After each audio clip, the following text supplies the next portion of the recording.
In this episode of the Texas Private School Podcast, the playoff brackets are revealed and we break them down. Hyde Park goes up and takes it to Grace Community. Green Hill fumbles or maybe celebrates too early against Houston Christian. And is this the fall of a dynasty? All this and more in the Week 9 review of the Texas Private School Podcast.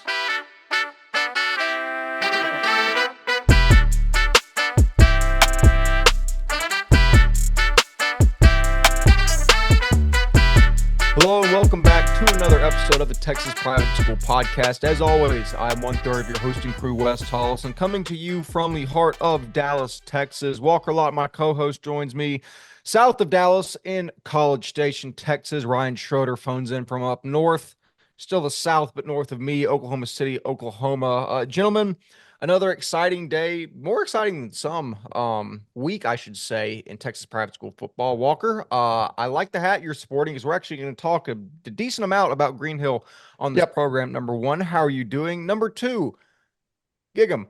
Gig 'em. Oh man, I just got out of the shower after working out, so I don't have my ring on. That's so sad. But we just beat the hell out of those Tigers, and that's all that matters, really. We're in our own destiny. I have too much hope it could kill me right now. So I'm very excited. Go Ags. Yeah, I got to rep Coach KJ and the guys over there at Green Hill to them. Yeah, great week of Texas high school football. After, week 8 or 7 and week 8, right? It was kind of like, oh, those are the top weeks. We still had a pretty good week this past week.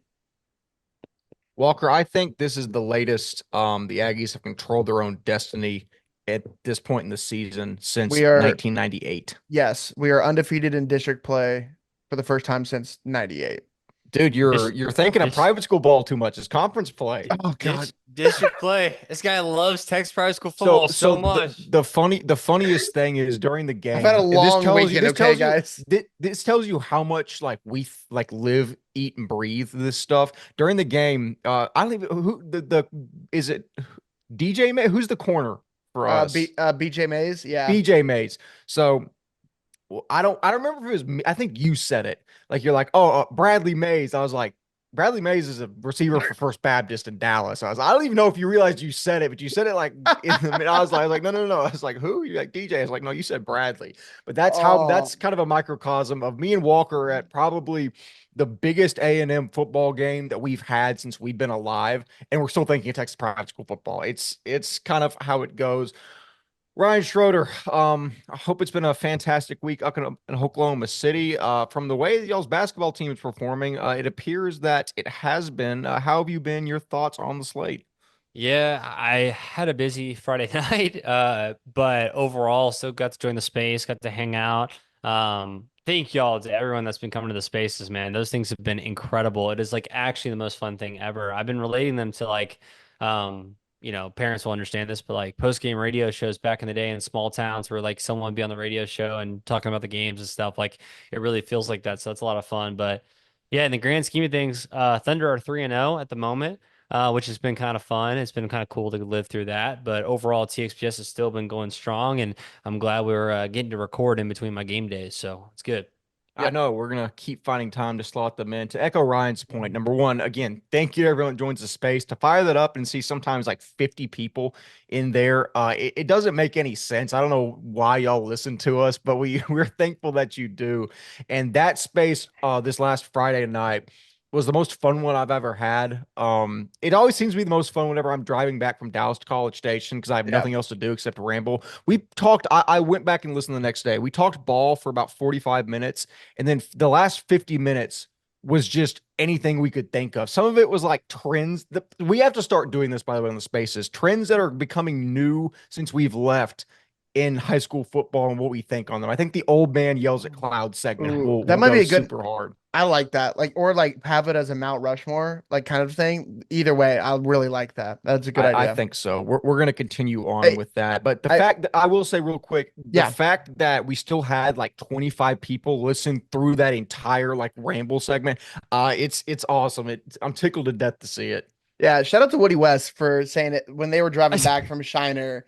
He was like, we had to drive the whole way back, and he was listening to us. So shout out to him.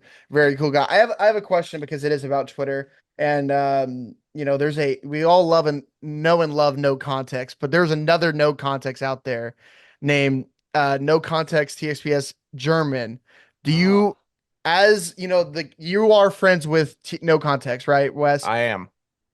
Do you know how this erupted for the Lord that is being built before our very eyes? Like, any Well, thoughts? you see, I mean, we're in we dive into our analytics from time to time. We have a Yeah. pretty sizable German audience, out in it's Garmisch-Partenkirchen is I think there's a small concentration of people that follow us. And I don't know, I think they're really big fans of they like his straightforward style. And they need it translated. Google Translate's not fast enough. You see, no context German is translating these tweets in real time, and now he's starting to get kind of chippy with regular no context. So I don't know. I try to stay out of that. I'm friends with no context, but oh I'm my not. I'm gosh. not here to defend his every move. So No, we'll see. I'm so excited for that journey to happen because Oh, we have the St. John's burners. oh my We have no gosh. context burners. The burner family is just going to grow and grow. At one point, and this is down the line, we're going to get all the school barstool accounts and we're going to bring them together. I don't know. We're going to have a whole giant burner family out there, man. It's going to be awesome. I I have to tell y'all this. There's a kid, super random. If he somehow watches this, that'd be hilarious. I went to, obviously it was at Oklahoma State and stuff like that. One night, I'm just hanging out with this other friend group that I'm not really close with, and this guy, his name's Emilio. He ran the McKinney Christian Barstool account when he was at McKinney Christian. He's at like this party, whatever that we're at, and he goes, "Ryan from TXPS." He goes, I ran the McKinney Christian Barstool account," and I was like, "Oh my goodness, Emilio." And now I hang out with this guy like every time I go back. He's like a part of our friend group. I was like, dude, that's so random. But yeah, Oh Emilio, man.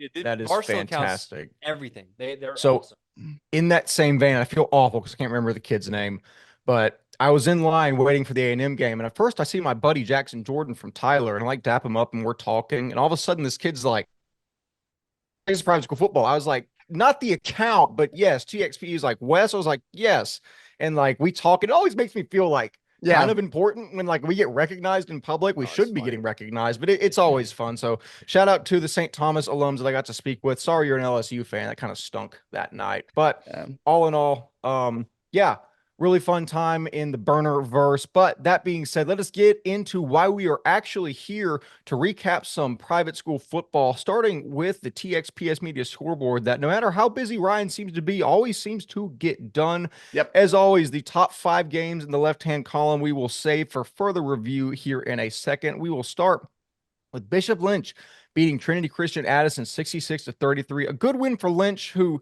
is playing in a really, really hard district. We'll get into playoffs. And, whenever these northern lower seeded teams get into the playoffs, they always seem to beat some of the higher seeded southern teams. So we'll see if that carries forward. Shout out to Bishop Lynch. Antonian Prep beats Houston St. Pius 70-42. 70, that is a lot of points by Rogan Parson and company. Shout out to them. I am more intrigued by the 42 points by St. Pius. Was this just a type of game where no defense, all offense, or what? I'm so confused by that one. That's a lot of points in a big game that I didn't see coming. But hey, shout out to Antonian. Whenever you can put up 70, that's a monumental game. TCS Lubbock falls to Grapevine Faith 35-28. TCS Lubbock, loses their first two district slates to Fourth Christian and All Saints, and then falls to the hands of Grapevine Faith in a close one. Grapevine Faith on the on the same end as well, losing to All Saints, losing to Southwest Christian. Overall, two teams. This is just not the TCS Lubbock of the past. This is not the Marcus Ramon Edwards TCS Lubbock that we used to know from 2 years ago. And Grapevine Faith picks up a win when in reality it doesn't look good coming up with Midland and Fort Worth Christian. So definitely needed a win here to get one. If that secures them a spot in the playoffs, I don't know. We'll talk about it in a second. Tomball Christian Homeschool beats Brook Hill 34-10 and continues Yeah. a warpath for a homeschool team like we have not seen in recent memory. I would like to say I, and along with the two other people on this program, know ball because we all said this would happen. Yep. That's no disrespect to Brook Hill. It's just that's how good Tomball Christian Homeschool is. And by that line, it means they would beat Grace as well, which makes me sad to say out loud. But shout out to Tomball Christian Homeschool.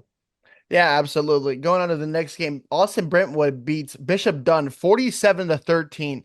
Really bad year for Bishop Dunn this year, just not a lot going for them. And Brentwood slowly becoming like a pretty solid team in TAPS Division 2, District 2, where they're not going to be a Regents of the Year, but they've been competing, and shout out to them. In the Battle of the St. Joseph's, Victoria St. Joseph's falls to Brownsville St. Joseph of a score of 50-7. Brownsville St. Joseph having a sneaky 7-1 season. A sneaky 7-1 season. Their only loss being to Regents at the moment, which is technically a non-district game. They have a potential to go win out their whole district against San Antonio Christian and St. Anthony's. And with a score like that, with your first district game against Victoria St. Joseph, it's a great start. If I had a nickel for every time that Brownsville St. Joe's went a sneaky 7-1, I'd have a private jet and would not be on this program. Fort Bend Christian beats Lutheran South 31-24. Speaking of sneaky, Fort Bend Christian now 3-0 in district with a big matchup against Second Baptist looming on the horizon. Talking to some people associated with Fort Bend Christian, but not playing for them, they're a little bit tentative about that game. We will see. Crazy things happen. Shout out to the Eagles for the so far undefeated slate. Absolutely. Ryan, can you take this one so I can talk about the Lubbock Christian game that I went to? Yeah, of course, of course, of course. What's called Second Baptist defeats Cypress Christian 49-0. Second Baptist rolling their way through their district like we thought they would. Cypress Christian really falling at the hands with injury with what's his name?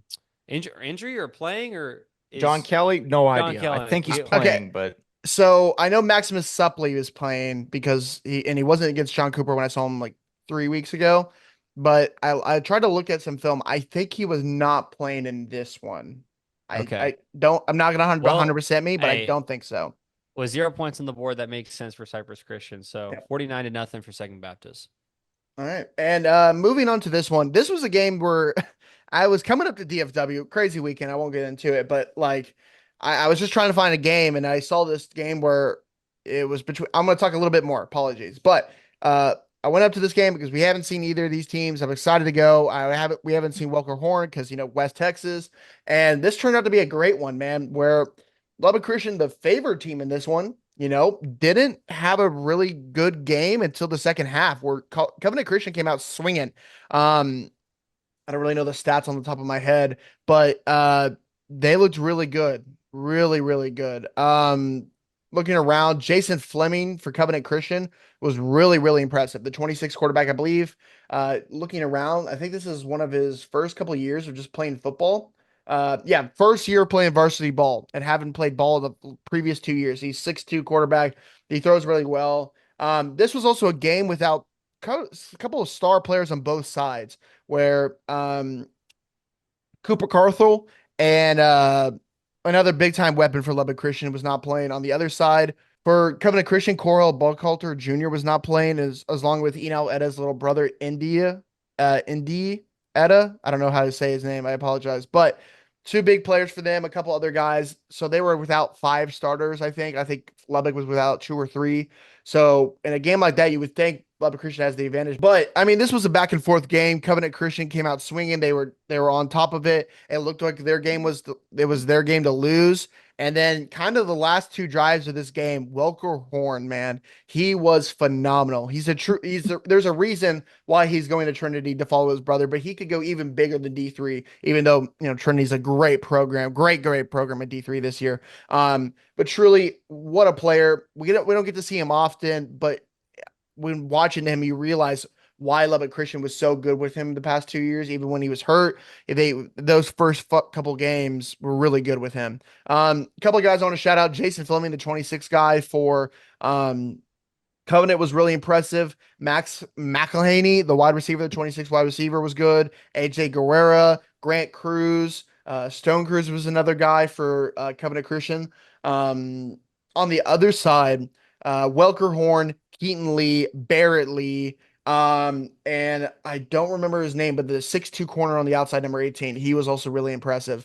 Yeah, one of the other guys I want to talk about is an underclassman prospect, 27 offensive defensive lineman for Covenant, Gabe Guerrero, was very impressive tonight. That night, he's 6'2" ish. and he has the athleticism to be something at the next level. So I'm really excited. But really good game, really great atmosphere at Covenant. I was really happy to be out there and see these two teams. But yeah, really good game.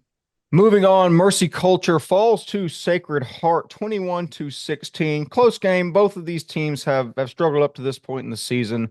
Both good programs. You'd assume they get it figured out, but good win for Sacred Heart nonetheless. Brunswick Christian beat Shiner St. Paul 36-6. As we know, this is not the Shiner of old. They do not have a Zach Johnson on there. They don't have a Noah Boker on that team. Bodeker? Bodeker. Bodeker. Bodeker, yeah. Yeah, they don't have those guys on this team anymore, but Sam Perez is not enough. And yeah, probably you'll see Waverly West talk about this in a couple minutes. Yeah, shout out to Nate Boker, all-time TXPS interview. That was fantastic. Yeah, Walker, I mean, Ryan, Well, next game. Yeah, Kincaid defeats John Cooper 39-7. I think one time I said on a Gunter play-by-play call, I thought Kincaid was going to be the next best team in SBC 4A, and I think I was right after looking at their whole schedule. It concludes this week with St. John's, but another outstanding win for Kincaid. St. John's Best Episcopal School Dallas 41-14. You would honestly expect ESD to keep this a little bit closer. All that to say is the fact neither of these teams is going to be in a postseason format in 4A is criminal, and we will get that changed if it's the last thing we do on this program. Absolutely. Retweet. Country Day beats Oak Ridge 26-8 in this one. Country Day is slowly becoming they've always been like the middle of the pack SBC 3A team, beating teams that you kind of didn't think, and then sometimes losing to the top teams, but another good win for them in SBC 3A. Argyle Liberty defeats Nolan Catholic 64-0.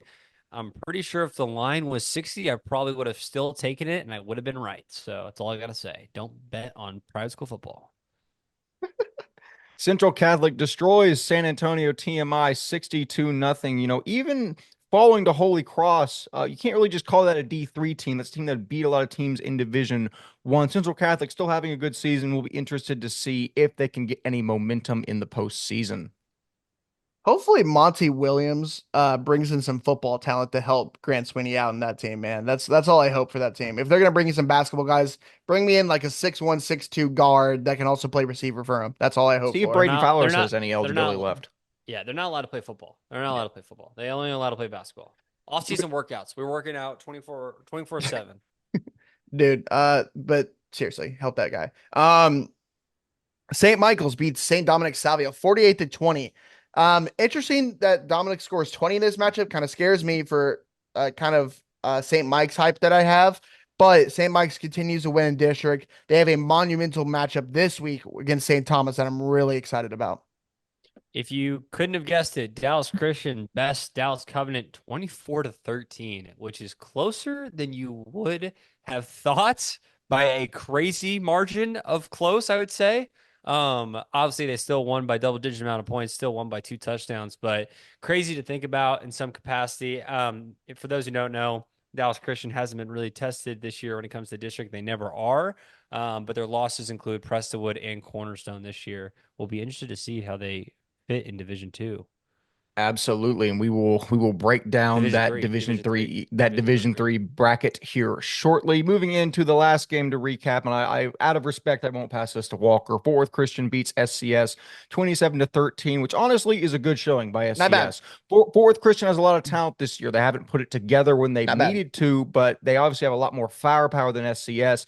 SCS will still make their way into the playoffs. Most likely a quick exit for them, but as Walker and I discussed, SCS and Grace are kind of back on the same playing field like they were not when we started this program, because SCS destroyed Grace in the playoffs. But yeah, kind of a sad time to be alive for SCS and Grace alums. But I want to say one sentence. That Dallas Christian win, a close win, should scare them a little bit with teams like Lubbock Christian and Covenant Christian looking better than we all thought. That's all I will say.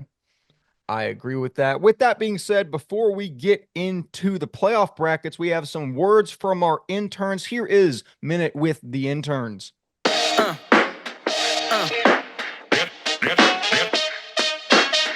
Hello everyone, I'm Bradley Hanna with Texas Private School Media, and I'm here to recap the Fort Bend Christian Academy and Lutheran South game this past Friday. So this Friday, Lutheran South went out to Sugar Land to face off against the Fort Bend Christian Academy Eagles. And every matchup that these two teams play is very chippy, as these two rival teams face off in every sport and it gets brutal. This time the Fort Bend Eagles took it 31-24 in a very close match. Lutheran South was able to get back into this game thanks to Braden Robinson, who had 172 yards receiving, even though he did go down with injury. Great day from Braden Robinson. But Cole Whitten and the FBCA Eagles end up taking this one in the end, where the defense was able to stop Lutheran South on all fronts, and the Eagles now move to 4-4 on a 3-game win streak, 3-0 in district play. They will go to face Second Baptist Eagles, another very good rivalry game, where the winner will be on top of TAPS Division 2. Hi everyone, it's Jacob Bermudez, and this week I'll be recapping Holy Cross's shutout win versus John Paul II. On Friday night, Holy Cross of San Antonio and John Paul II shirts both traveled to Steele High School to face off in a district matchup. Senior Marco Gomez scored first off a 39-yard catch from Gaby Alvarado. Senior Nick Hall would then take a pass and crawl into the end zone to extend the Knights' lead to 14-0. Sophomore running back Austin Abrego would take off on a 15-yard touchdown run to push the lead, and the final score of the half came from senior Gaby Alvarado when he used his legs to take off 62 yards to the house. And it would be 2 touchdowns from sophomore AJ Aguya and another touchdown from Marco Gomez that brought the Knights' score to 49 to the Guardians 0. Holy Cross now stands at 9-0, 4-0 in their district, and with Friday's win has officially clinched their 3rd straight TAPS Division III district title. The Knights will now rest Week 10 and come back in Week 11 for their final game of the regular season versus Hill Country Christian of Austin. Hi everyone, this is Waverly West for Texas Private School Media. This week in private school football, Brazos Christian traveled to Shiner St. Paul in a TAPS Division IV District 2 matchup. Brazos Christian defense allowed no points in the first half, and Brazos Christian's first half touchdowns came from 2 for Truett Godike, 1 for Cooper Murr, and 1 for the kicker Samuel Siebel in the form of a field goal. Brazos Christian's defense allowed their only 6 points of the game in the second half, and Brazos Christian's second half touchdowns came by means of Jackson Caffey and Cooper Murr. With this win, that was 36-6 in favor of Brazos Christian School. Brazos Christian is now 8-0 on the season and 3-0 in district. Next week, Brazos Christian travels to take on Conroe Covenant away, while Shiner St. Paul will take on Rose Hill Christian. That's all for now. Thanks for listening. All right. Thank you, interns, for your fantastic contributions. We really have a great cast of characters providing supporting work. They work their tails off. Go and follow all their analysis if you haven't already.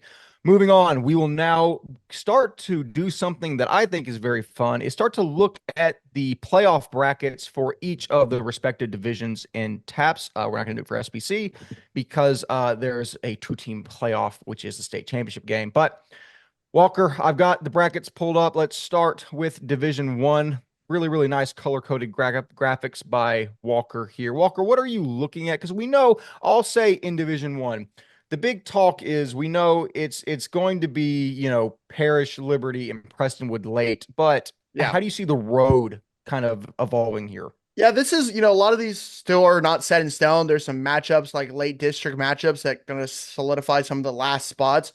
But this is for the teams that want to get kind of a projection, right? We looked at the TAPS. We got it straight from TAPS and then filled in your records and all of that. So they'll have it on the screen, hopefully. I should have it on the screen so you can kind of look and see what we're kind of thinking. But the big thing, right, is where Liberty Christian gets the monumental bye right now in TAPS Division 1 in the top. That, it doesn't really matter, for them, but they do get the bye. The interesting thing is, though, is on the south, right? Because Antonian is undefeated in the district so far and they beat St. Thomas, they have the bye as well in the bottom part of the bracket, which is huge for them. Where St. Thomas now, where we have in that second spot, is on the Liberty side, which is, rough day for them, right? Because of how the district is set up, or the playoffs are set up, Plano Prestonwood and Parish Episcopal would meet in the second round, which is second round, which is insane. I'm very intrigued to see how that will pan out. We found out news that independent El Paso Cathedral, if you don't get that second spot, Houston St. Thomas gets the bye on the other side for being second place. Plano Prestonwood in that second spot does not get the bye this year, which is very interesting. But they add in El Paso Cathedral, which I don't think they'll make them drive all the way to Plano. There's probably going to be a neutral site. If I had to guess, Abilene ACU's stadium, if I had to guess just on the top of my head. But yeah.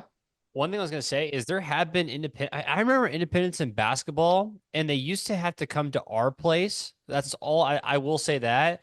Like we played an independent in volleyball, I think, and in Right. basketball, and they both had to come to Legacy from where they were. So Yeah, maybe they have to go to Plano. maybe. I think that would be it would be that or a neutral site, which Abilene is not a terrible drive from Plano. So I could see them just saying, all right, you're coming from El Paso, we'll meet in Abilene. You know what I mean? But the 2 seed shouldn't have to do that. I agree. It should be a home I game. agree. I think it should be. I absolutely agree. I thought all first round was a home match, a home game, anyways. I don't Isn't know that what to tell. I don't know what to tell you. And by the you way, know what I mean? the I don't fact know. this isn't a bye for Prestonwood's ridiculous. Insane. Um, Because this is the type of game we don't know anything about El Paso Cathedral. It's always a random one. They always lose Right. massively when they're ever involved. But Yeah, this- exactly. Like, why does the South get a bye and the North doesn't get a bye? And why is that added in that the North gets was that Right. always in there that the North had to play that, or was that added in? uh Like make the South play that team as well, and also make the South play the team that's closer to them. El I- Paso's closer to Houston St. Thomas than it is Prestonwood, right? probably because you would just do 10, right? All the way Yeah, there, like, right? I mean, So that didn't make any sense. I don't know, man. I think it's so interesting. Supposedly this was added recently. We got alerted to this in crazy. the past week or so. That's crazy. Just crazy. One last thing I'll say. There's a couple interesting matchups. Bishop Lynch versus Concordia Lutheran, the 4-5 matchup on the top. Very interesting. Yes, Wes. El Paso Cathedral lost to Oak Ridge 44-0. If they make Prestonwood drive out to Abilene for this game, we should arrest everyone involved with the scheduling of this.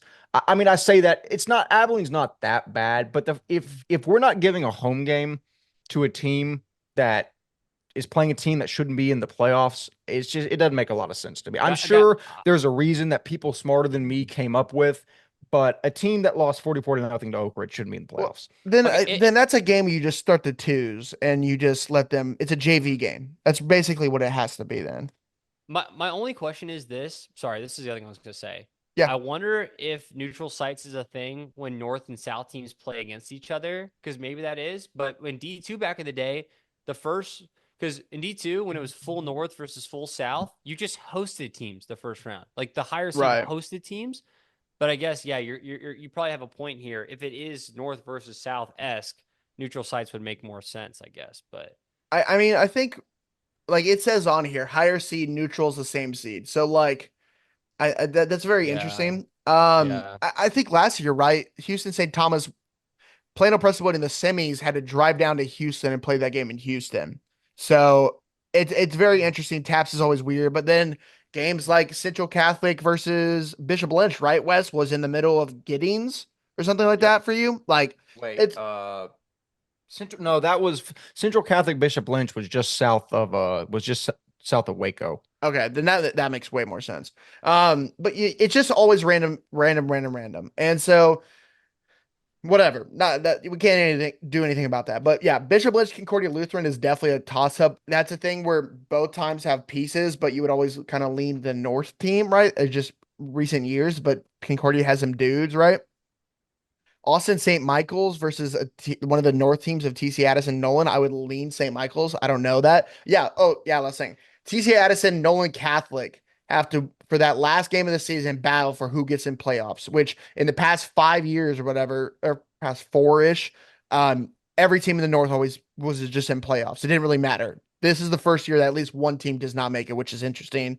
I'll leave it with this is Frisco Legacy has to play Central Catholic round 1. And that's lucky for them. Losing to Bishop Lynch earlier in the season puts them on the opposite side of Liberty and the opposite side of St. Thomas, which technically gives them an easier path to beat some South schools to make the semifinals, which is interesting. If Frisco Legacy is like that and they are healthy, which Ryan Schroeder, congratulations.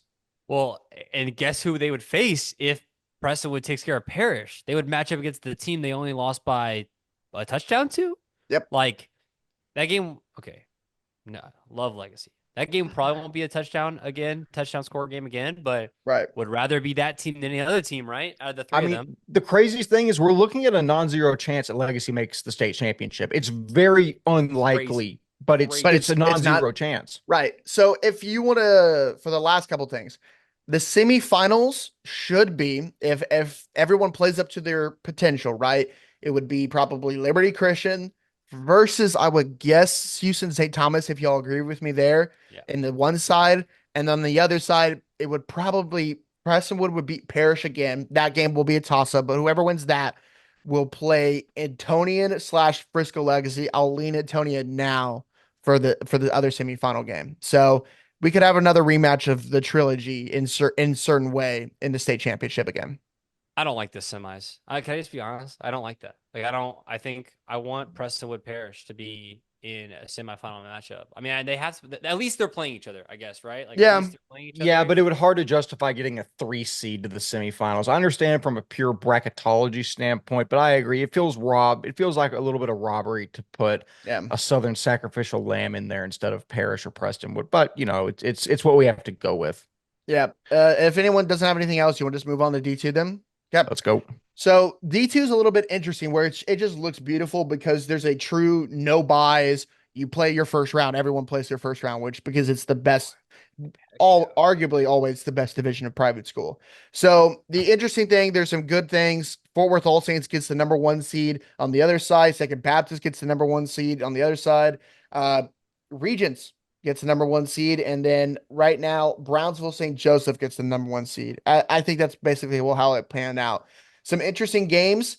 Wes, you're probably going to have to make the drive up to Midland, as Grace Community in that 3rd spot probably will have to make the drive up to Midland because they are the 2nd spot. I'm so sorry. Hey, it doesn't get better for me. If Southwest Christian beats TCS Lubbock, which if transitive property works, they should, SES would make the playoffs and get that 4th spot. And we would run into the buzzsaw that is Austin Regents. So not much of a reward if it is, but it would be good for the team to get back to playoffs. Brentwood Brook Hill is the battle for that last spot in division District 2. I could see that going either way. I really don't know. I truly don't know. That will be a fun game, but that will knock out Grace Prep, either Brentwood or Brook Hill, and Bishop Dunn. So that would be interesting to see. Not many other games in the bottom. This is where it gets interesting. There's a thing for the 4th spot or 5th spot, because how the brackets work. There's only 4 teams in District 3 and 5 teams in District 4. So I don't know what most WC points. That's what whatever Matt Tapp says is between them. I don't know if that's district points. Wow, that usually WC means wild card, but that means no sense in this scenario.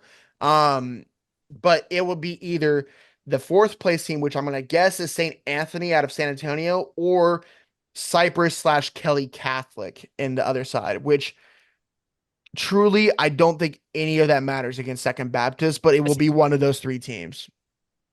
But yeah, go. I was gonna say I like how you put Southwest Christian already in against Regents. You're kind of just like, even though y'all have everybody else has a slash in between games that could happen, Southwest Christian is already plugged in there. The question is, bracketology is not, I'm not good enough, because if TCS Lubbock beats SES, then we've beaten Faith's beaten TCS Lubbock, and TCS Lubbock's beaten SES, which we would all have 1 win in district. Therefore, I don't know who would get in. I guess it would go down to point differential or point scored.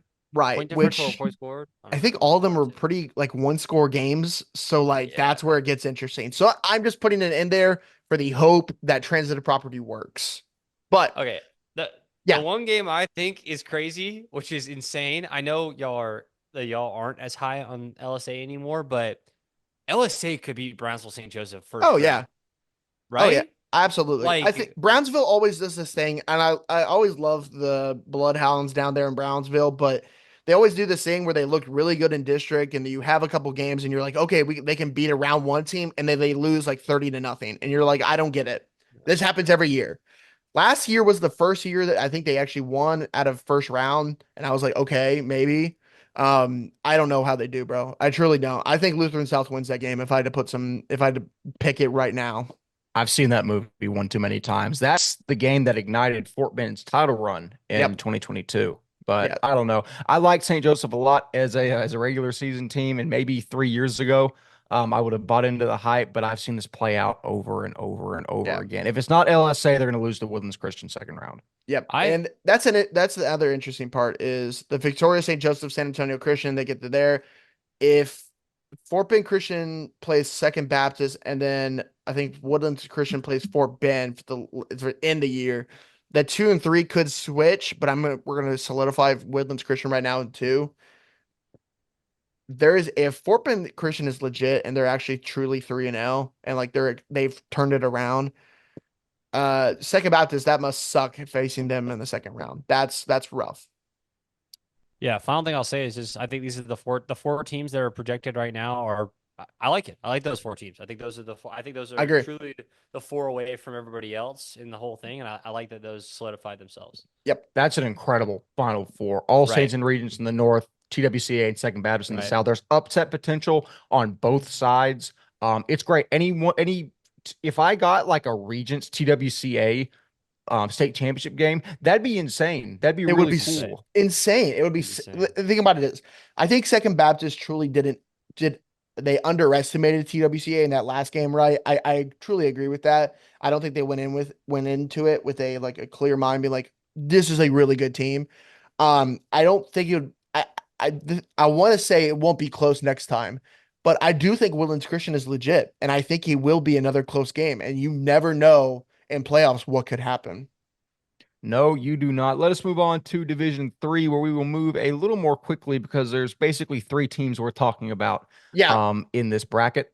there's some fancy crazy stuff where Hill Country could have a run. Covenant Christian is on a good side of a bracket where they could make a run. I don't know how good Dallas Covenant, that quarterfinal matchup would actually be pretty solid. Lake Country, like that's the thing. The North D3 teams, we don't really know how they compare to the Hill Countries of the world. We know not trying to be rude, but like the Bernie, Geneva School, Bernie's down are not great teams. Holy Cross has shown that, right? So is Covenant Christian legit enough to where they can make a run to the semifinals? Is Pantego legit? Is New Braunfels legit enough? We don't like, there's a lot of teams in the D1, District 1 that could make a run to the semifinals, and you can see it on the screen with where people will line up, but it really comes down to truly 3 teams for us, right? Maybe 4 is the semifinals teams we have. Lubbock Christian should get a walk to the semifinals. Holy Cross should easily walk to the semifinals. Dallas Christian should easily walk to the semifinals. And the battle would be Dallas Covenant versus Covenant Christian, which I think that game has already been played. They've already played. Someone find that for me who won that game? I'm pretty sure Colleyville did, if I remember off the top of my head. Hold on. Yeah. But that's where it gets interesting, where I don't think Covenant Christian wins that game over Holy Cross. So Holy Cross, Dallas Covenant won? Dallas is 13-7. Okay, so still a close one. They could go either way. So I think Holy Cross is kind of a lock, like we've said all year for the finals. That Lubbock Christian Dallas Christian game should scare them. I absolutely like. They have the Syracuse especially commit for a DC team that has a weak secondary, and that's what even people among DC weakness of their team is their secondary against a Welker Horn and a Lee. I think there's a good chance they get picked off there. There's a piece of me that wants to say that Lubbock Christian would be the favorite in that game. We know Holy Cross, as it stands now, is far and away, I would say, the favorite to win Division 3. I think there's a solid chance for the first time in a long time we don't see DC in a state championship game. Agreed. I think it's the thing about Dallas Christian. I've never seen them, but they have height, which it really surprised me. They have dudes that are 6'2" on Lubbock Christian, like true dudes. They have a 6'3" corner that ran really well with them, and I was really impressed with the guy. Like they have pieces to really compete, and I don't know how Dallas Christian looks, if they look like a true D3 team, or they have pieces. They have the Syracuse commit. They have big guys on the offensive line. They have Secondary small. I think they got it. This is going to be a game. And I hope Dallas Christian goes into that, be like, oh, we're the Dallas Christian of old. Because if they do that, you might be getting home packing. You know what I mean? So It's the first time in such a long time we've talked about DC as like a true underdog, maybe in a playoff bracket. It's crazy to see how the times do change. Let us move on to the final bracket. We're going to break down the Division 4 bracket, where I think there are two clear contenders, maybe a third in the form of a team from Central Texas. Yeah, I think it's really interesting. Um, I'll keep it with this. You see it on the screen of how it is. The Fort Worth Temple game versus the Sacred Heart game gets kind of that final spot of what we don't think in that bracket. So be looking out for that for the D4 fans out there. The interesting thing is because of how it's set up, because half these teams get buys first round, right? Because of just how many less teams there are in D4, they switched where the North and the South second place teams are on the other side. So Live Oak is on the Brazos Christian side and Central Texas is on the First Baptist side, which is just funky, right? But those are going to be semifinal teams. So Brazos Christian got over the, ground and pound Central Texas team that will run down your throat, where against a team like Live Oak, where I have no idea what they are. I truly don't. We have no idea what they truly are. And First Baptist, as we saw against Holy Cross, if you run the ball on them and are physical with them, you can't really compete against. Like First Baptist kind of shuns back a little bit. Granted, I don't know if Central Texas Christian has the pieces like Holy Cross does, right? But if you hit them in the mouth and you press them up, that could be a game where it's a little bit more interesting, like the Northland of last year, where Northland shocks them a little bit, where it's a closer game than you expect. Live Oak, I don't know nothing. But and if Live Oak is legit enough to where they could cause havoc, you could see a Waco Live Oak team make the state championship from being in six-man team just 1 year ago. That was going to be my point. Like a first year 11-man team's going to make the final four semifinals or final four in the state championship. I mean, that's crazy. That's incredible for a program like that. Right. And it's little storylines here and there. How good is the South compared to the North? How good is the North compared to the South? Like, those are questions you're going to have to ask and figure out. Like, is it Mercy Culture Prep, who have lost a lot of games? Or are they just a better team in the North? You know what I mean? Like, those are questions you're going to have to ask. But I truly think, like we've said all year, I think you see a First Baptist versus Brazos Christian final where we would project and pick right now, probably First Baptist because of the dudes. But like we saw against Holy Cross, it's not always about the dudes. It's about the fight, the determination, and Brazos Christian has a lot of that. So Definitely so. Go on, Ryan. my final thing I'll say, we think there's, call it two teams. I mean, I'm basically gonna say it's gonna be Dallas First Baptist Brazos. So two teams that were positive that have a chance to win the championship in D4. Two teams that have a chance to win the championship in D3. Probably not three. I'd say two. And then we have four teams to potentially to win in D2, and then three teams to win in D1. You'd say at this point. It's what we've been saying all year Yeah. is parity. It's finally back. I mean, Yes, you can right. look at spots and be like, Liberty Christian should. Well, even that, I mean, they had really close games with both Perth and Prestonwood. Division 2 is a lot deeper than we've seen it. This is the coolest thing about this season is that it's hard to look at a spot and be like, yeah, no questions asked, 100%. I bet my house. I can't say that anymore after a couple of years ago. Think about it. Like, if I'm not saying St. Thomas can beat Liberty because I don't think anyone can, but if St. Thomas plays out of their mind and their offense is going, you never know. I think that Austin Regents All Saints matchup is insane. I think that's going to be a ball game. For Woodlands Christian could sneak into the state game. Lubbock Christian could sneak into the state game. Covenant Christian could. Central Texas, Live Oak. There's so many teams this year that can sneak into the title games, and we would be like amazed. Like Wes has said all year, there's truly, I don't think since we've started covering TXPS, there is not more parity ever in Texas private school football until this year. And I'm really excited for it. It's a beautiful thing to have back. It makes covering the sport much, much more interesting. We will see how that winds down as we get to the stretch. But let us go into recapping the 5 games of the week from last week, beginning with one I regret to recap is Hyde Park at Grace Community, where Hyde Park, kind of just dominated Grace 48-26. The first points of the game were scored via a deep ball by Crawford Moffitt to J.D. Richards, who caught it at the 25 and dragged a defender in for the scores. Hyde Park started off 14-0 after another score, but Elijah Hicks for Grace had an 80-yard kick return touchdown plus a 2-point conversion to make it 14-8. After a score by each team, a Hyde Park field goal off of an interception before halftime made it 25-15. By the end of the third quarter, it's 39-15, and that's basically all that she wrote. For Grace, I just wrote Grace : disappointing. I mean, I'll be real when the time to be real comes. I had word on decent authority to start the season that I thought Grace was in a good spot. I thought in the trenches they were really solid.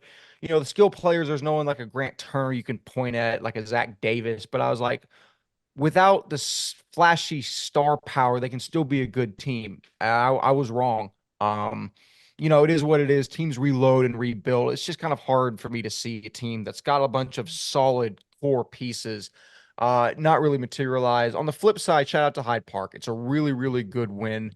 They're going to end up getting the 2 seed in that district, albeit there's a big gap between 1 and 2. They'll most likely exit the playoffs pretty early. But all that to say before I pass it on, good win for Hyde Park. Walker, thoughts? You actually are the only one that picked Hyde Park in this game. Yeah, when we did it on the pod, I was like, whatever. We remember we were doing that. I truly, behind the back of my mind, I was like, Hyde Park's a solid team. And before the season, we picked them. I think to go 2. No, we picked Grace to go 2 because of fan bias, right? And I think we were kind of going back and forth on it, and we could have picked the wrong way. I think Hyde Park's a good team. With how Fort Worth Christian's somewhat struggling, they could beat Fort Worth Christian in that first round, and it would be kind of scary. I think it'd be interesting, man. I think it would be. I'll give you this though, to make yours, because you doubt me and you want to shake your head. I want you to imagine a world where Simeon Garner and Zach Davis are on this team where you could run that district. I just want you to think about that. Think about it. Think about it. That hurts. Yep. We still wouldn't beat Regents. No. I'll say that. But it's a solid number 2 team, a team that could go out and probably beat Midland again if we have all those pieces. But, that's fantasy land where I prefer to spend my days instead of the real world. But sadly, we have to come back to reality every now and then. Ryan, any brief thoughts on Hyde Park Grace Community? Nothing really. I'm sad that I'm picking Tyler Grace Community and they're letting Don't me say down. that. But you live and you learn, and you learn never to choose Tyler Grace Community again. I'm going to ignore the subtle jab there and move on to the next game, which was Houston Christian at Green Hill. A much more interesting game than we anticipated. Houston Christian ends up winning this 15-12, and maybe they shouldn't have. To start the scoring at 7-0, Houston Christian, Mac Barrow had a 5-yard touchdown run. Noah Piper for Green Hill hits a 32-yard field goal to cut it to 7-3. And after a Trey Davis rushing touchdown followed by a missed point after, it is 9-7 Green Hill. With about 7 minutes to go, another 33-yard field goal by Noah Piper makes the game 12-7 Green Hill. And the way that we can piece together the final happening was Houston Christian gets a touchdown and the 2-point conversion according to sources, and they had the go-ahead touchdown to win the game. Green Hill did. But after a high step celebration before getting into the end zone, the touchdown gets called back and Houston Christian ends up winning the game. That is a horrible way to lose. Whenever you play well enough to win the game, but something trivial has it called against you, especially for a team like Green Hill. It's one of the better stories of the year. 2 seasons removed from a winless season, a chance to secure a SBC for a title berth, and a premature celebration gets it called back. It's just really, really tough based on what we've heard. However, let's go into some deeper analysis because this really muddies the water for the SBC 3A title game. This secures a title appearance for Houston Christian. They're undefeated in district. They will be playing in the state title game. However, there is most likely going to be a 3-way tie between 3 teams, obviously, for second at 4-2. Fourth, Country Day, TVS, and Green Hill. So doing some math, because all these teams have played each other, if all go 4-2, this is how it shakes out. It's off of point differential between 3 teams. Green Hill is +4, TVS is +2, and Country Day is -6. All 3 of these teams go 4-2. Green Hill is going to be in the SBC state title game. It's crazy. And that's how I'm assuming that the point differential works, because that's how what Jack Klosek told us. Green Hill still controls their own destiny to the SBC title. Can you imagine a world where Houston Christian and Green Hill rematch, and Green Hill, yet again, 2 seasons removed from a winless season, wins the SBC title? We're not taking crazy pills. This is reality. No, oh my gosh. I know. And that's what I alluded to off the top of the episode. I'm going to have to go back and fact check this myself because I don't believe the words I'm saying right now. But wow.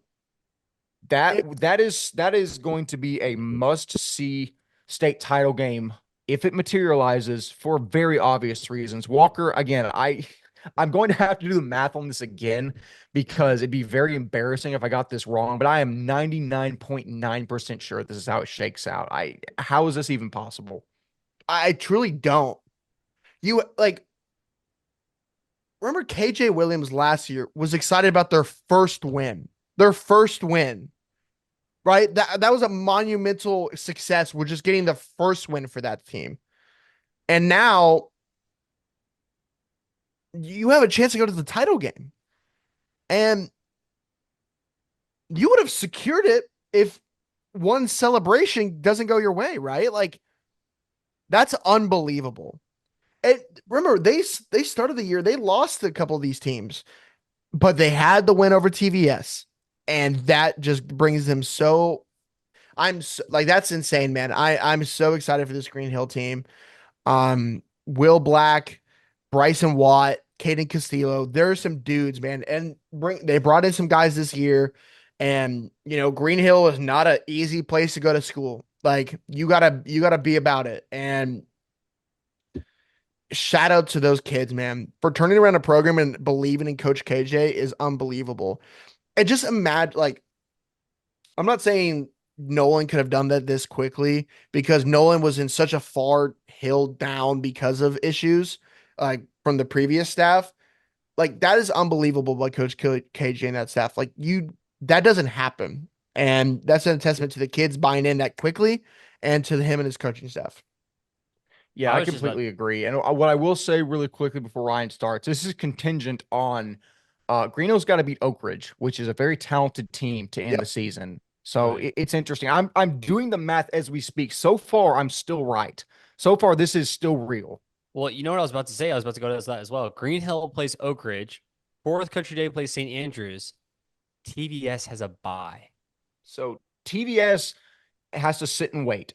Yep. And the score differential between St. Andrews and Country Day doesn't matter because and I'm putting this on Jack Klosek because if I'm wrong, it's because I have faulty information. But he stated that the tiebreaker is between the 3 teams that are tied. Point differential. Then the Oak Ridge game doesn't matter either because they're not in the battle. It's just but they have to beat Oak Ridge. Right. If they lose to Oak Ridge, they're not tied for second. Which is the big deal here. Is there I guess there's no way for Country Day to get in, right? It's just they have the same record and they lost, and that is what it is. Yeah, because Country Day's tied. Country Day's point differential is worse than TVS. So they let me see. Yeah, Country Day's point differential is worse than TVS. So it's point just to confirm one more time. Point differential between the teams in question, not point differential between the entire district. Right. Correct. And even if it was between Green Hill and TBS, they would still have the lead, right? Like, yeah. So basically, because we could go on and make up scenarios for the rest of time, but that's where it stands as of now. Green Hill with a substantial chance to make an SBC title game, and the way they played against Houston Christian, maybe win one. It's not something I expected at all. Nope. To be saying SBC is always, whether it's 4A or 3A, it brings out the beautiful insanity that exists beneath the surface in Texas private school football. It is always a treat to cover. We will get Jack Klosek on shortly to detail what is happening. But that being said, we will move back up to TAPS Division 2 out west to Midland, where the Mustangs hosted All Saints Episcopal, and All Saints ends up winning this game 49-28. In terms of the stats, Gavin Parkhurst goes 10 for 14, 146 yards, 5 touchdowns, a lot of touchdowns off of only 146 yards, 18 carries for 124 yards. Cole Powell Freeman has 93 yards on 22 carries with 2 touchdowns. Camonte Williams, 2 touchdowns off of 2 receptions, pretty efficient. Connor McCurdy, Jake Powers, and Bryce Anderson all also had a touchdown. Defensively, Jacob Maynard had 8 tackles and a tackle for loss. Dalton Knapp, the absolute freak human being, 7 tackles, 5 solos, 1.5 tackles for loss, 1 sack, and a forced fumble. Blake Robinette had 7 total tackles, 3 tackles for loss. In terms of Midland Christian, Avery Morgan, the quarterback, 10 for 13, 135 passing yards and 3 touchdowns. Case Cole, 36 yards on the ground, 52 yards receiving.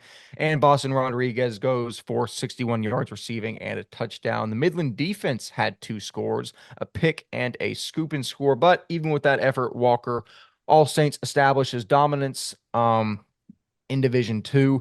Now, this wasn't nearly as stark as the Midland Christian loss to Legacy that we witnessed in Midland last year. So, I mean, 49-28, it's a 21-point game. At the end of the day, 3 touchdowns is a wide margin, but it's not the craziest thing on the planet. Midland's still poised very well to get in the playoffs. They're going to get in the playoffs, obviously, but make some waves. Am I wrong in assuming that?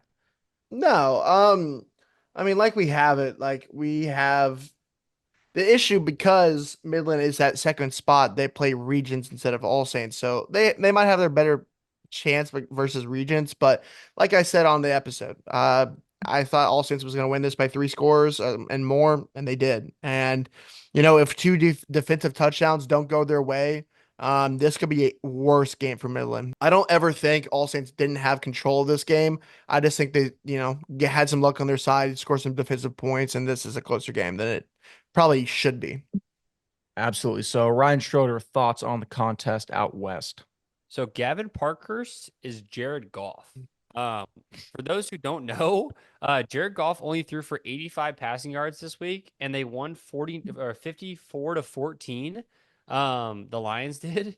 And Jared Goff, 85 passing yards, 3 touchdowns. Gavin Parkhurst, 146 passing yards, 5 touchdowns. Like, it's hilarious that, we give a lot of love to the main guys on, the All Saints squad, and obviously they let up 28 points in the defense, but All Saints is good on all ends, right? And I think it proves that, whether that be the run game with, whoever on that side, or whether it be the defensive stout of All Saints, they're really a full team, and hence why they're undefeated with some great wins this season.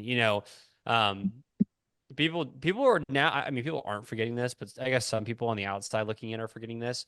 Started the year off against wins against Parrish and Prestonwood. Like, All Saints on paper is like the second best team or third best team in all private school from that head-to-head matchups alone, right?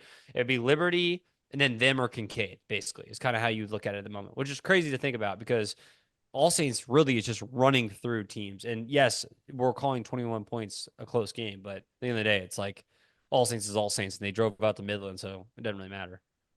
Exactly. Yeah, that it is. I'm glad you brought that up. Is an underrated storyline that All Saints is legitimately a top 2, maybe top 3 team in all Texas private school football. We will see how they defend that claim with the playoffs approaching here shortly. But let us move up one more rung to a game that Walker got to cover live, Concordia at St. Thomas. I'll read off some stats, Walker, and then you can get into the analysis of the game. Roy Thomas Jenkins went 9 for 17 with 163 yards and 3 touchdowns. Senior tight end Oliver Labuya. Yeah, I said that without even reading the pronunciation guide. 2 receptions for 65 yards and 2 touchdowns. Nate Tidwell, the stud junior wide receiver, had 1 catch for 1 touchdown. Junior linebacker Liam McCarthy had 15 tackles and 2 tackles for loss. Senior Cooper Davis and John Carr combined for 17 total tackles, 3 tackles for loss. Junior defensive lineman Obena Ume had 3 tackles, a tackle for loss, and 7 quarterback hurries. There were also 2 picks made by junior Jacob Quinlan and senior Blake Coogan. So, Walker, St. Thomas beats Concordia 27-9. Seems like even more of a dominant defensive effort by St. Thomas, who has been known more for their offense in recent memory. A good win, even though we had said previously that we thought Concordia could own this district. However, it was proven to be incorrect. Your thoughts from the man on the ground? Yeah, no, it was really good. There was TV, it was on TV, so there were TV timeouts that irked me, but it is what it is. It was awesome. Good for the kids. Yeah, St. Thomas kind of found their stride, and defensively they look a lot better than at the beginning of the season, right? And then the craziness that happened last week against Santonian. Um, I think, offensively, Roy Thomas just has a great receiving core. And Nate Tidwell, Logan Brantine, and Derek Stevenson. You combine that with Oliver Labuya, who had a great night, had 2 touchdowns, right? And dude, you should see the touchdowns both times. They just couldn't tackle him. Like they were at like the 10-yard line both times, and he would just carry his dudes into the end zone because no one could tackle him. And that's a good weapon to have. I really like the linebacking core of McCarthy, Davis, and Carr. Was told me that McCarthy kind of moved inside for this game. And man, with 15 tackles, it looks like he found his stride, man. I like him on the inside, the 26 guys. Cooper Davis and John Carr. Cooper's more inside, but John Carr was the guy, the outside linebacker last year for the state championship defense. And yeah, I want to give a little shout out to Obina Ume. That was a kid I saw as a freshman, and I was like, this kid has something. He was already 6'3", looks the part, and you're like, okay, he's got something. His older brother is playing. It was playing collegiate football, so he has the bloodline. He has the pedigree. Like you have everything you need. Halfway through the season last year against the Regents game, he breaks his ankle or something along those lines. Is out for half the year, and so he really didn't get to really dominate as he could have. This year, you see it, man. I'm so glad that I kind of ball type of moment where Obina is just dominating. And offensive line for Concordia is not bad, but they made Obina Ume look phenomenal. I think Tanner Huckfeld didn't have a terrible game, to be honest. I just think Obina Ume made him run for his life all game long. He couldn't get the sack on the night. He only had 3 tackles, a tackle for loss, but he had 7 quarterback hurries in this game. He made Huckfeld run, man. And so Huckfeld was never able to get comfortable. And that kind of resulted for their offense not really being productive. And there were times there they were on the end and on the goal line, they couldn't result in points. Like it was just not Concordia's night. Overall, I think this St. Thomas team is good. I'm really excited about this team. I think they're kind of finding their stride, and I'm excited to see how they do in like the rest of the way. I think this St. Michael's game this upcoming week is a good test for them. Once they kind of find their dudes, like Nate Tidwell's a guy, they found their tight end this week. They find Logan Branson a lot. When they find Derek Stevenson too, Wes, he runs a 4.29. Like this kid is fast. And they haven't really found that true connection yet. So when they get all these receivers on board, it's gonna look scary. And I hope it's sooner than later. I like this team. DeMarcus Baptiste, Jake Gilselin on the offensive line looks good. They have dudes. On Concordia side, man, after starting 6-0, it's treading downhill, which is rough for them. I think they're a good team. It's just they're running into some good competition, man, and it's hard for them. It's just hard. You know what I mean?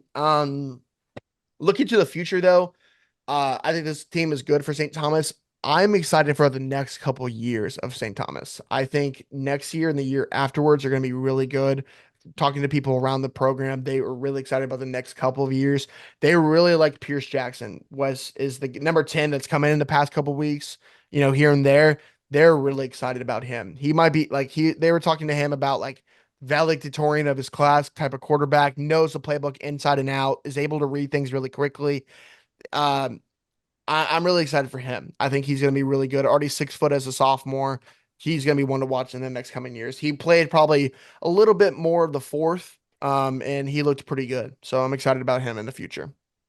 Yeah, definitely so. I don't know if we need any more Nope. analysis on that game because Walker provided an incredibly in-depth one. So we'll move in to the second and final Division One game that we will cover.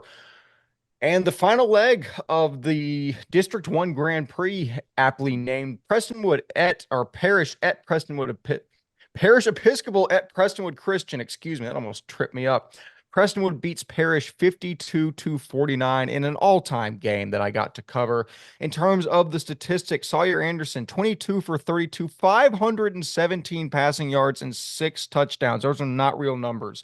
54 yards on the ground. Marcus Hanish had 17 carries for 109 yards and a touchdown. Carson Darby, 240 yards receiving and 4 touchdowns. Bryson Fields had 111 yards. Jalen Pyle had 2 touchdowns, both of which were insane. Beckham Smith had 2 receptions for 86 yards. Defensively, Nick Wheeler, 15 tackles, 13 of those were solos, 2 tackles for loss. DC Crane has 12 tackles. Landry Sattler has 3 tackles for loss. In terms of the winning team for Prestonwood, Luke Glass goes 17 for 24, 304 yards and 2 touchdowns. However, the workhorse in this game was LJ Taylor. 36 carries, count them, 36, 221 yards and 3 touchdowns. Matthew McLean had 5 receptions for a $190. And then Jonathan French Love got the scoring started early for the Lions, 59 yards, 2 touchdowns. Defensively, Joshua Bingard had 9 tackles. Harwell had 6 and a tackle for loss. AJ Morial had 6 tackles, a tackle for loss, and a sack. And then Enzo Bingham had 3 receptions for 38 yards, 6 total, and then an interception. So, in terms of the flow of the game, basically Prestonwood came out and on basically 2 straight drives, the exact same thing happened where they got to the end zone, they threw a slant to Jonathan French Love, and he caught it for a touchdown. I mean, the vibe of this game was that whoever had the ball last was going to win the game. It was so much score, score, score, and both secondaries were kind of on the field just stand there and kind of look around at each other. There wasn't much defense being played. And I remember I texted y'all in the middle of the game and said, there's a really good chance this game gets like 120 combined points. It was close. We got to 111, but 9 points off, I'll take. But that being said, even credit to the losing team. Sawyer Anderson throwing for 517 yards and 6 touchdowns is insane. And the receiving core he has, we talk about Pyle a lot, and we should, because he's the best receiver in Texas private school football. And I don't think it's close. Carson Darby might be my favorite to watch. 8 receptions, 240 and 4 touchdowns, as explained. Just whenever that kid gets the ball in his hands, whereas Pyle is really, really good. And most of the time he's catching the ball in the end zone, so it's not his fault, but he's great at catching it and immediately scoring and making the catch look good. Darby gets the ball at like midfield and then just skirts through everyone and no one can tackle him and he scores. It's that kid needs to go play ball somewhere collegiately. He is fantastic. But in terms of Prestonwood, I think the main thing and the reason that I took Parrish in this game was there was word they were banged up and they were down to the 3rd string running back. Problem is that 3rd string running back is LJ Taylor, would be the first option for almost every team in the state. Yep. The stable that this team has when they're all healthy between LJ Taylor, Caden Collins, and Takashi Shaw, is a team when they're all healthy is a state title team. I fully believe that. And even beating the 5-time defending state champions without your top 2 running backs and an offensive line, they've had, I think, 7 different offensive line combinations this year. It's crazy, but all that to say, I'll say how the game ended just because it's fitting. Basically, Parrish gets it down to like a 4th and 11, or Prestonwood gets Parrish to a 4th and 11, and you assume that Prestonwood or Parrish is going to convert because they converted all these, every game before. And Sawyer drops back, doesn't see anything open, finally see a guys he likes, throws the ball, and out of nowhere, the Randy Moss man of the week, Enzo Bingham, floats up, intercepts the ball game.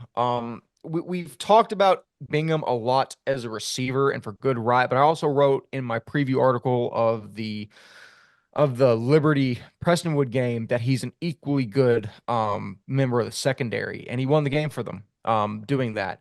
All in all, from a macro standpoint, both of these teams, again, they play 10 times. I think each team wins 5. And it's going to make for a really interesting hypothetical matchup we have slated in the quarterfinals. I still, if you put a gun to my head, I still don't know who I'd pick in that game. It's incredible. The 3-team race we have at the top of District 1 and Division 1 is just an absolute treat to have. And that's kind of where I'll end it. It's incredible athletes everywhere.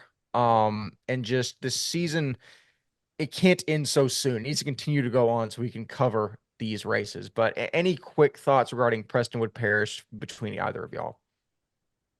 I mean, I gotta call it how it is. That's 3 weeks in a row. I've had a probably not severe underdog, but no one was on my side for three weeks in a row. I wrote them down just to read them out to you one more time, if you don't mind me reading them out for you. Prestonwood beats Parrish, which was a game I called. Both y'all said Parrish. Parrish would probably be taken by most everybody, but I called Prestonwood. Had Greenhill over TVS, which I was also correct about because I thought TVS is terrible and TVS is not good. Just kidding. They're all right. St. Mike's over Central. After the week before that, I picked Central over Concordia. I mean, we didn't get to talk about it because someone didn't want to do the math pregame, before the podcast because he didn't want to put himself that far in the bottom. But I just did the math while you're talking about it. For those who don't know, the pick record is coming home. I am 132 and 39. Walker sits in second at 130 and 41, and Wes sits in last.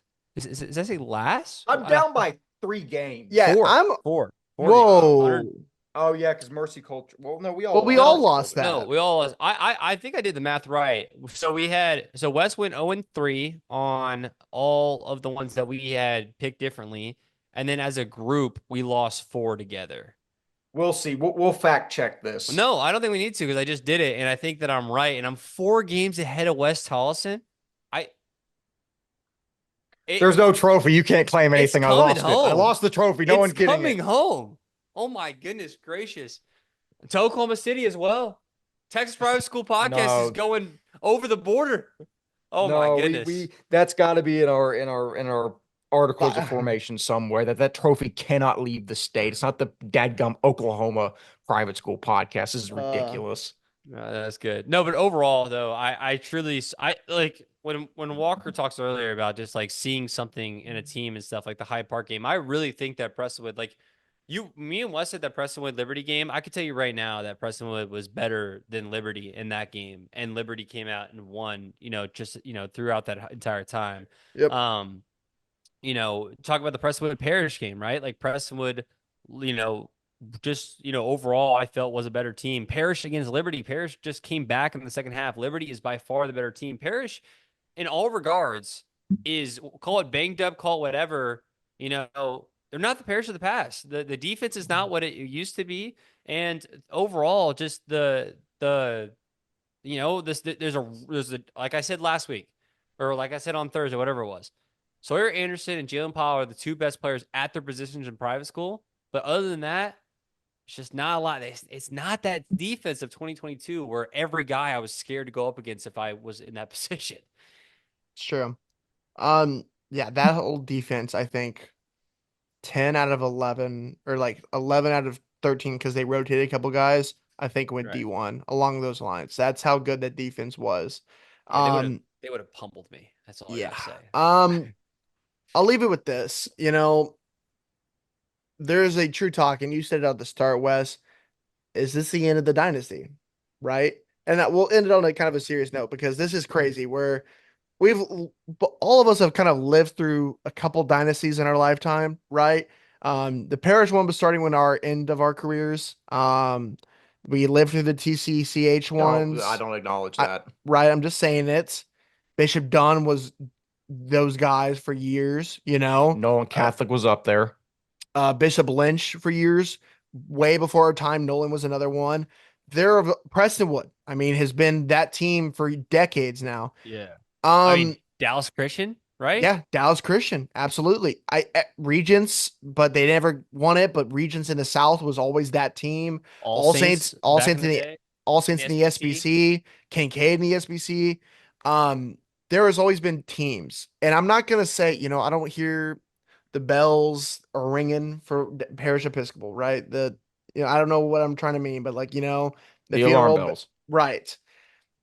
I will never say the dynasty is done until I see them lose in playoffs because you never know, right? But it's definitely looking like a team, right, that loses that many D1 guys on defense, has lost 2-3 guys that played big time ball in the offensive line for 4 straight years. You lost an Andrew Paul, you lost the Maddox Reed, you've lost Cedric Mays, you blah blah blah, you lose, you lose, you lose. For the past 3 years, they've been able to say, well, we've gained this, well, we've gained this, well, we've gained this. This is the first time they weren't really able to say, well, we've gained this. They gained pieces, but not proven pieces. And you're kind of seeing this as the years go on. It is crazy to say this might be the end. And we were talking about it on the pod. There's a lot of question marks going into the next season for Parrish, right? And we'll talk way more about this if they end up losing round 2, because this is the last year of Sawyer Anderson. This is the last year of Bryson Fields. This is the last year of Landry Sattler, last year of DC Crane, et cetera, et cetera, et cetera. You're losing guys that have been through the program. Next year it gets a whole lot interesting for the Parrish Panthers. And I'll leave it at that. Yeah, I think that's a fitting place to end it. So, no additional comments, and barring anything further from anyone else, another fun week in private school coming up. Be on the lookout for our week 10. I can't believe I'm saying that out loud. Preview coming out on Thursday evening. Until then, as always, I've been 1/3 of your hosting crew, Wes Tolleson. Walker Lott and Ryan Schroeder have fantastically been themselves. We will see you on Thursday. See you later.